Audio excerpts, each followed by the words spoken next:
देखिए संविधान की मूल भावना के साथ जो सियासी छल और छेड़छाड़ हुई है उसको छू मंतर करने की बात हो रही है।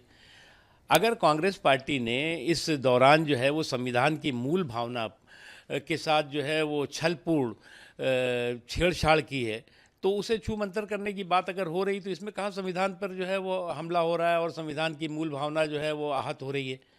आपने जो संविधान की मूल भावना पर जो प्रहार किया है उसमें सुधार की बात है ये।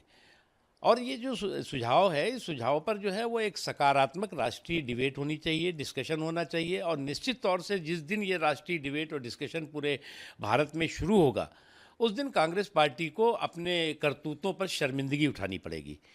क्योंकि कांग्रेस पार्टी ने जिस बेदर्दी और बेशर्मी के साथ संविधान की मूल भावना के साथ छलपूर्ण जो है वो अपराध किया है, उसके साथ छलपूर्ण छेड़छाड़ की है, तो वो जो है वो उसकी हकीकत जो है वो देश के सामने आएगी। और जहाँ तक सवाल है देश का, देश में के लोगों के बीच में जो पंथनिरपेक्षता हो या सोशलिज्म हो, ये हमारी जो है वो डीएनए है।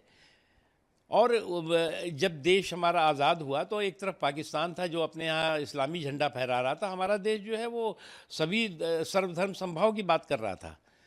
लेकिन उसके साथ अगर आप उसका लाभ सियासी कारणों से, सियासी वजहों से आप संविधान की मूल भावना के साथ छेड़छाड़ करके, छलपूर्ण छेड़छाड़ करके जो है वो संविधान की आत्मा पर जो है वो प्रहार करेंगे, तो उसमें सुधार की ज़रूरत तो है।